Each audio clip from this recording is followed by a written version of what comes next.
오늘 새벽 말씀 묵상을 통해서 여러분을 뵙습니다. 오늘의 말씀을 통해 우리 교회가 초대교회를 닮아가는 교회가 되기를 소망합니다. 오늘 아침에 묵상할 말씀 제가 봉독하겠습니다. 사도행전 2장 42절부터 47절까지입니다. 거룩하신 하나님의 말씀입니다. 그들이 사도의 가르침을 받아 서로 교제하고 떡을 떼며 오로지 기도하기를 힘쓰니라. 사람마다 두려워하는데 사도들로 말미암아 기사와 표적이 많이 나타나니 믿는 사람이 다 함께 있어 모든 물건을 서로 통용하고 또 재산과 소유를 팔아 각 사람의 필요를 따라 나눠주며 날마다 마음을 같이하여 성전에 모이기를 힘쓰고 집에서 떡을 떼며 기쁨과 순전한 마음으로 음식을 먹고 하나님을 찬미하며 또 온 백성에게 칭송을 받으니 주께서 구원받는 사람을 날마다 더하게 하시니라. 아멘. 한국 기독교의 부흥과 성장을 이야기할 때 우리는 항상 1960년대에서 80년대를 생각하곤 합니다. 그때는 1년에 무려 60만 명이 넘는 신자들이 전도되었다고 하고 처음 30명이었던 숫자에서 80년대 말에는 1000만 명이 넘는 숫자를 기록하기도 했습니다. 그런데 이후 90년대부터 성장이 주춤하더니 지금은 성장을 멈추고 쇠퇴하는 시기를 겪고 있다고 말합니다. 중간중간 갱신과 부흥을 외치는 소리들이 있었지만 실제로 일어나지는 않았다고 역사학자들은 평가합니다. 왜 그런 것일까요? 이를 두고 한국 부흥 운동에 대한 반성과 성찰을 통해서 진정한 부흥과 단순한 확장이라는 이 두 가지를 구분하는 시도들이 있었습니다. 한국 교회가 숫자가 많아진 것이 부흥이냐, 확장이냐라는 것입니다. 이 둘의 차이가 생각보다 큽니다. 부흥은 성령의 주도하에 그리스도를 닮아 살려는 그리스도인이 늘어나는 것이라면 확장은 교회의 구성원이 늘어나는 것입니다. 여러분의 생각에 지금의 한국 교회는 그리스도인이 많은가요? 교회의 구성원이 많은가요? 코로나19를 통해서 우리는 좀 더 자신을 깊이 돌아볼 수 있는 시간을 가졌을 것입니다. 나는 과연 부흥의 일원인가? 확장의 일원인가를 판단해 볼 수 있을 것이라고 생각됩니다. 오늘 본문의 초대교회는 부흥일까요? 확장이었을까요? 47절의 말씀은 오늘 본문의 교회가 부흥이었음을 밝히고 있습니다. 하나님을 찬미하며 또 온 백성에게 칭송을 받으니 주께서 구원받는 사람을 날마다 더하게 하시니라. 아멘. 날마다 더하여지는 사람이 종교인이 아니라 구원받는 사람이기 때문입니다. 한번 나와보고 말겠다고 하는 사람이 아니고 사람을 보고 자신의 이익을 챙기려는 사람이 아니고 목적과 의도가 있어서 교회에 발을 들이려는 사람이 아니라 구원받는 사람이 그것도 날마다 늘어나고 있다고 하는 것입니다. 초대교회와 한국 기독교 초기의 모습은 많이 닮아 있습니다. 먼저는 사도의 가르침을 받았습니다. 60년대에서 80년대 이후 기독교는 설교의 홍수의 시대를 경험하고 있다고 말해도 과언이 아닐 것입니다. 목회자의 수가 엄청나게 늘었고 신학교가 곳곳에서 세워지고 말씀을 배우는 성경 공부가 붐을 일으킨 때도 있었습니다. 오히려 초대교회보다 더 많은 말씀과 성경에 대한 연구들이 이 한국 초기 기독교에 있었다고 해도 과언이 아닌 시대를 살았던 것입니다. 그 다음은 기도하기를 힘씁니다. 밤을 새며 기도하는 것이 너무 빈번했고 기도를 통하여서 기사와 표적이 많이 나타났습니다. 사도들을 통해서 일어났던 것 못지않게 한국교회 목회자들을 통해서도 병자가 고쳐지기도 하고 수많은 기적과 기사들이 보여지기도 했습니다. 물건을 서로 통용하는 일도 많이 일어났습니다. 초대교회나 초기 한국 기독교회나 할 것 없이 자신의 것을 나누고 가난한 사람에게 물건을 돕고 어린이를 섬기는 일들이 많이 있었습니다. 재산과 소유를 팔아서 섬기시는 분들이 얼마나 많았습니까? 집도 팔고 땅도 팔고 교회에 그것을 나누면서 믿음의 선배로서 우리들에게 본을 부어주었던 분들이 아마 성락 성결교회에도 너무나 많이 있었을 것입니다. 성전에 모이기를 힘썼습니다. 어떻게든 성전에 모여서 예배하고 찬양하고 교제하는 일들이 많이 일어났습니다. 교회에서 주무시는 분들도 옛날에 참 많았어요. 그렇죠?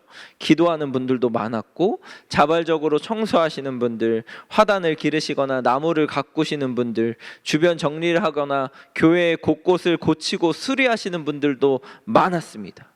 갖가지 이유를 들어서 어떻게든 교회에서 모이고 함께 이야기를 하는 일들이 너무나 많이 있었다는 것이죠.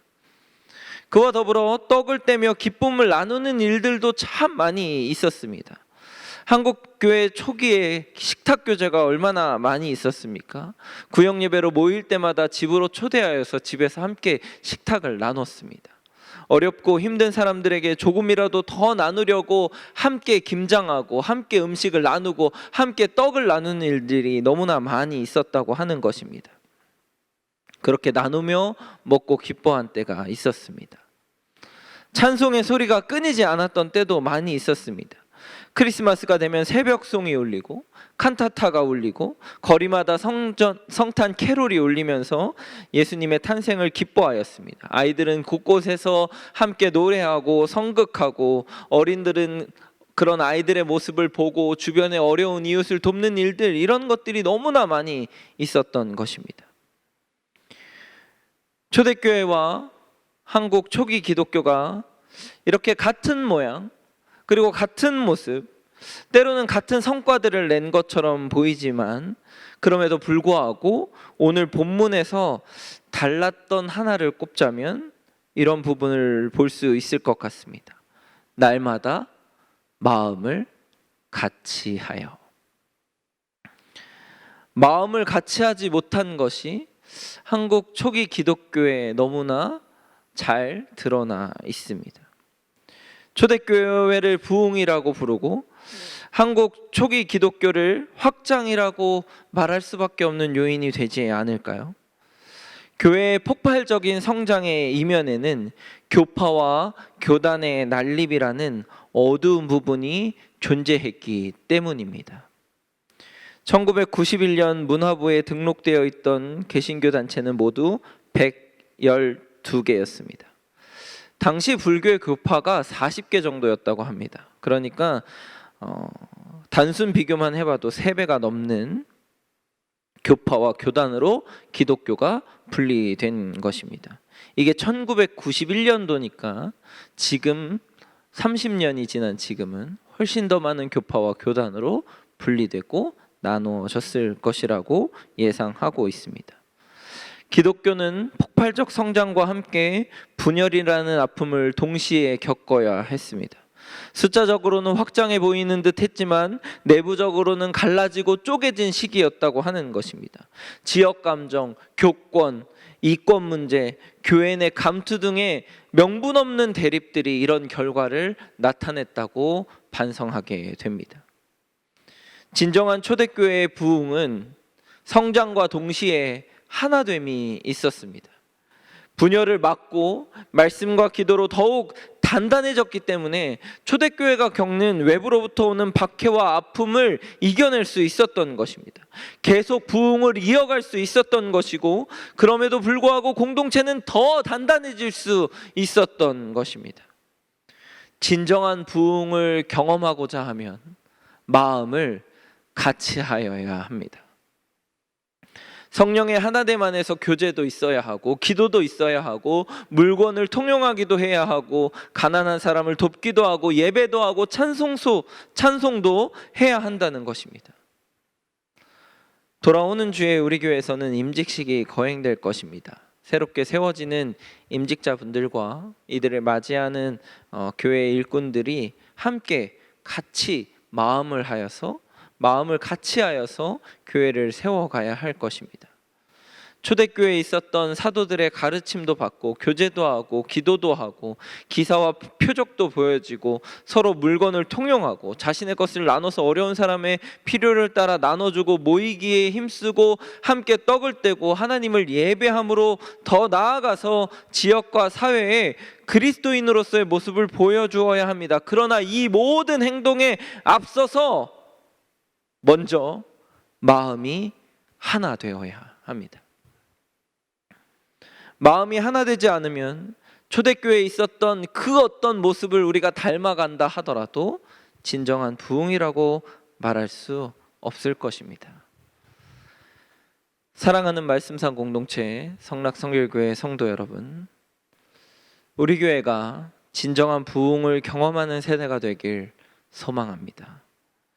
부흥으로 보여지는 많은 일들이 곳곳에서 교회 안에서 있기를 소망합니다. 그러나 더욱 먼저 우리들의 마음이 성령으로 하나 되어서 주변의 어떤 위협으로부터라도 더 단단해지고 위기와 어려움 속에서도 더 든든히 세워져가는 교회가 되시기를 주님의 이름으로 축복합니다. 기도하시겠습니다. 변함없이 우리를 사랑하셔서 하나님의 길로 인도하시는 하나님 감사합니다. 종교적 외식을 넘어서서 마음으로 하나 되는 공동체가 되게 하여 주옵소서. 하나됨으로 이 위기를 넉넉히 극복하게 하옵소서. 감사합니다. 삼위이시며 하나이셔서 하나됨의 본이 되신 예수님의 이름으로 기도드립니다. 아멘.